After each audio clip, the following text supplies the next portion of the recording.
اعوذ باللہ من الشیطان الرجیم، بسم اللہ الرحمن الرحیم۔ آج ہم قرآن کی سورۃ القاریہ سورت و سورۃ العصر و سورۃ الحمزہ کے آسان خلاصے کو سمجھنے اور سمجھانے کی کوشش کریں گے۔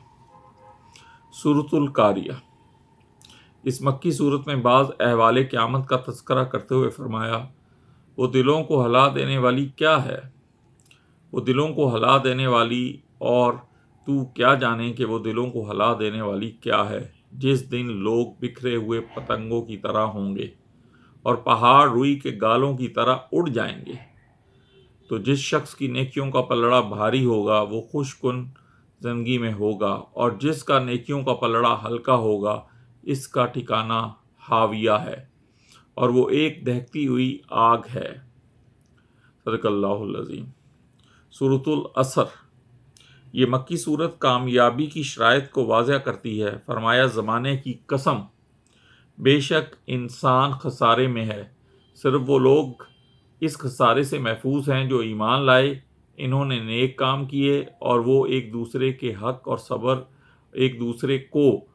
اور صبر کی تلقین کرتے رہے۔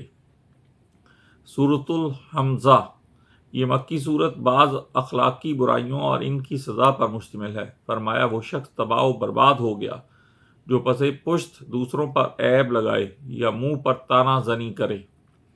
یہ وہی شخص ہے جو اپنا مال جمع کرتا رہتا ہے اور اسے گن گن کے رکھتا ہے، اس کا خیال ہے کہ اس کا مال اسے ہمیشہ زندہ رکھے گا۔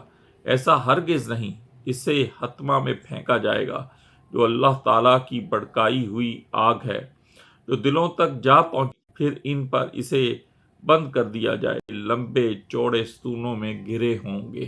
صدق اللہ العظیم۔